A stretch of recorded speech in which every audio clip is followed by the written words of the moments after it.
Hello and welcome back to the Teach Without Tears channel. My name is Tara, and if you joined me last week, you know that we are talking about all things differentiation.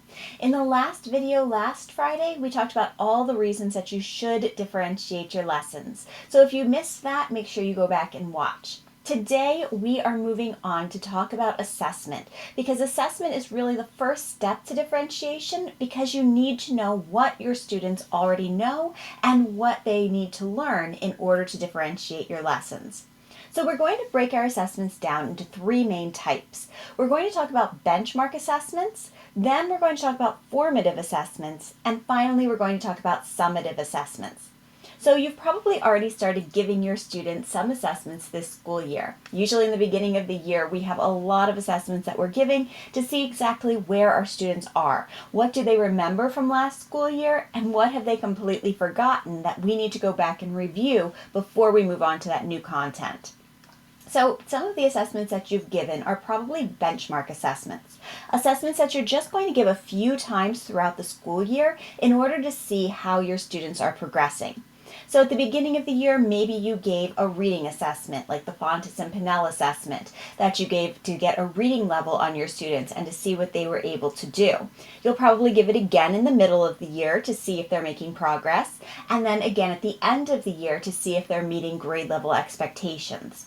Other benchmark assessments are going to be used to predict how your students will do on standardized tests. So at my school, we used the CDT, and we gave it in the beginning of the year, the middle of the year, and then the end of the year, or closer to our state tests, to really see whether or not our students were making progress, and also to be able to drill down to the specific standards that our students needed to practice, so we knew exactly what to focus on in our reading and math, especially in small group time. That's a great way to differentiate, and we will be talking a lot more about that in future videos. So those benchmark assessments kind of give you a big picture view of your students. Overall, what are they able to do? And then how are they making progress on that throughout the school year? When we're teaching day to day, though, we need more of a zoomed in, a closer up look at what our students are able to do, because we need to know what they already know about the unit we're going to be starting and what we really need to work on with them as we teach them new content. So this is when we get into that formative assessment. Formative assessments are the assessments that we give to figure out where our students are day to day. And we're going to use those formative assessments to really guide our instruction. Because if yesterday Bobby did not understand our math lesson, he's not really ready to push ahead to the next one. He's going to need some review, he's going to need some extra help with it, and then we can move him on to new content. Whereas other students might have completely understood yesterday's lesson and are ready to jump right into the new one without any remediation. So formative assessments come in many different forms. First type is a pretest. We use pretests at the beginning of a unit to kind of gauge where our students are. I especially like using pretests in math. This is one that I have for addition and subtraction, but I use pretests at the beginning of every math unit to see where my students are before we start the new content. There are just a few questions, at least one or two of every type of question that they're going to see in that math unit. And the results of that pretest allow me to see where my students are. Do we need to review any big concepts before we jump into the unit as a whole? Were there any things that my whole class really wasn't understanding from the grade level before standards? And then looking ahead to what we're going to be learning, which students have already mastered some of the skills, and then which students are going to need a lot of support from me. The math is my favorite area to use pretests because you can really use the results of those pretests to form small groups, and you know exactly what to focus on with the students in those small groups. We will be digging a lot deeper into guided math because that's my favorite way to differentiate math lessons, but that will come up in a future video. But pretests are a great way to gauge where your students are right now and to find out exactly what you need to work on with them. The second type of formative assessment that I like to use is an exit ticket. At the end of a lesson, just give your students a quick question, anything that's going to show whether or not they understood what you did that day. So in math, maybe a quick word problem. If you are working on addition or subtraction, give them a quick word problem, see if they can apply the skills that they learned that day. In reading, maybe they're going to practice a reading strategy that they learned. Give them a quick question, have them use whatever common text you've been working in, or they can even use their independent reading book and just jot down their answer. You'll be able to see in just a sentence or two whether or not they understood the concept. A third type of formative assessment is independent practice. You're probably having your students do independent practice for math, for reading. If they're doing it in centers, you're not right there to see what they're working on and if they're getting it correct or not. So collecting that work and using that as a formative assessment is another great thing to do. Their independent practice from the day can give you a really good picture of what they understood and if there's anything they need clarified before you move on to the new content. And then finally, not every form of assessment has to be written by your students. Your observations and any notes that you take during your lessons are also formative assessments. You are just jotting down that somebody understood something, or maybe you noticed that a student was having a problem with something they should have already had as background knowledge. Just jot that down. That's a formative assessment, and it tells you what you can go back and review with your students, or if a student completely understood it, you know you can push them ahead and give them some challenge work to do. I like to take notes during my small groups. I just keep a piece of paper there so I can jot down and say, so-and-so has really understood this concept today. They do not need to be in this small group tomorrow if we're going to be reviewing the same thing again. Or if a student in one of my higher groups is really struggling with something, I might move their group for the next day so that we can spend some more time on it. So just those quick notes to yourself are going to be really valuable because they're going to help you make those in-the-moment decisions about what is going to be best for your students. All right, let's move on to summative assessments because these are necessary as well. So summative assessments are going to be at the end of a unit. This is what you're using to really see what your students understood from a whole unit that you have done. And this is probably what you're going to use for your report cards as well. These summative assessments give you kind of an overall look at your students and what they have mastered. So in math, your unit assessments or unit tests are going to be these summative assessments. You've taught them all the skills for that unit. They should be able to apply them. You give them the summative assessment, and then after that summative assessment, you still want to use that information even though you are probably going to be moving on to a new unit. So you wrap up your addition subtraction unit, multiplication is next. That summative assessment is pretty much the end of your addition subtraction unit and you are moving on with your whole class.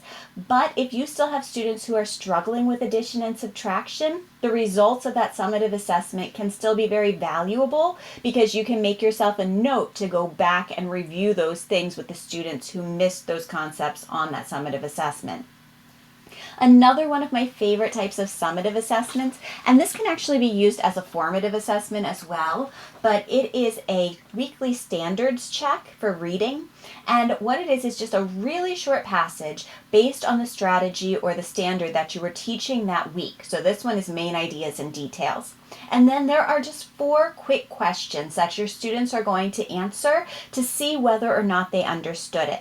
So my school switched to standards-based grading after we had done a grade like A, B, C, D system for a long time. We switched over to standards-based.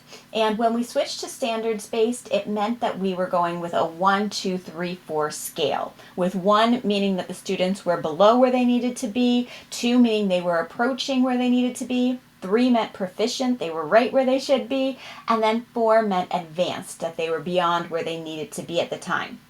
So when we switched over to this system, I really didn't have any assessments that aligned directly to the standards.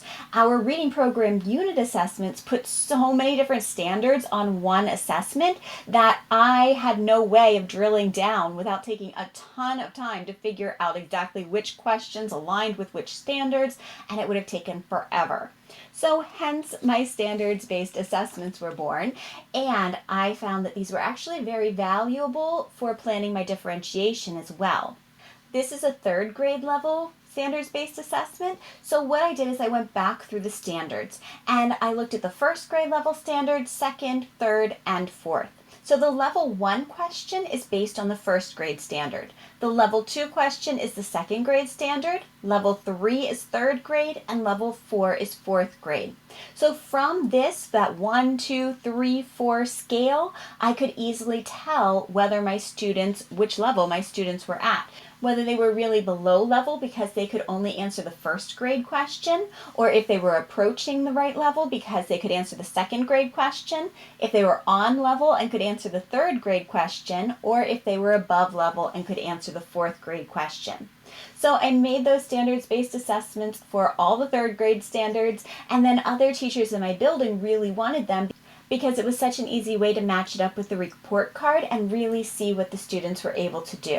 So I expanded them to first through fifth grade, and those are also available over in my Teachers Pay Teachers store. I will link to them down in the description just in case you are interested in grabbing them as well. They are really helpful because at the end of the week when you give the standards-based assessment, you'll be able to see exactly where your students are, and then I used them the following week to put my students into some small groups so that I could continue working with the students who had not mastered the standard yet, and we could keep working on it till they did master it.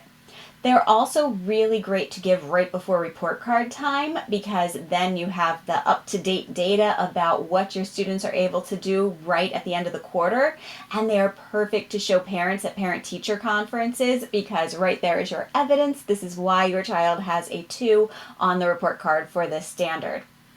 And then, of course, we have the ultimate summative assessment, which is state testing. At the end of the year, we want to see overall, based on everything that you have taught your students this year, what are they able to do? And we definitely don't want assessments to be the end-all, be-all. I know a lot of school districts put a lot of emphasis on those standardized tests. They want all of their students to be proficient, and of course that's what we want. But when I'm looking at assessment, what I'm really looking at is growth. Are the students making progress toward their goals? Are they making progress towards standards mastery? If they're making progress, then they are headed in the right direction, and we are doing a really good job. If they're not making that progress, that's the time to go back and reevaluate what could we be doing differently? How can we differentiate more in order to meet the needs of those students? I also want to put out there that a result on an assessment does not necessarily mean that that is exactly where that student is. We know that there are so many factors that go into a student's performance on an assessment. Did they get enough sleep the night before? Are they feeling sick that day? There are so many different factors. So please use what you know about your students to place them into groups or for your differentiation. If a student you know is really, really strong in a certain area, bombs an assessment, it does not necessarily mean that they need a lot of remediation. They may just need a quick review and then they'll get it. Or they may have just been having a really bad day when they took that assessment. They might not really need anything from you. They may have already mastered the standard, which is why we want to track over a long period of time. And that is what we are going to talk about in our next video next Friday. I'm going to show you exactly how to track your data on all of your assessments. We're going to set up a really quick and easy system that you can use to make sure that you know exactly where your students are at a specific time, and you'll be able to see if they are making progress over time. So from the beginning of the year to the middle of the year to the end of the year, are your students moving in the right direction for each of the standards? All right, make sure that you are subscribed and following along if you would like to continue on this differentiation journey with me and want to find out more about how to track your data next week. Also, if you have any questions at all about differentiating your instruction, how to do it, or anything of that sort, drop them down below because I'm going to be recording lots more videos about it, so I will go right along with your questions if you have any. And I will see you again back here next week to talk about tracking your assessment data.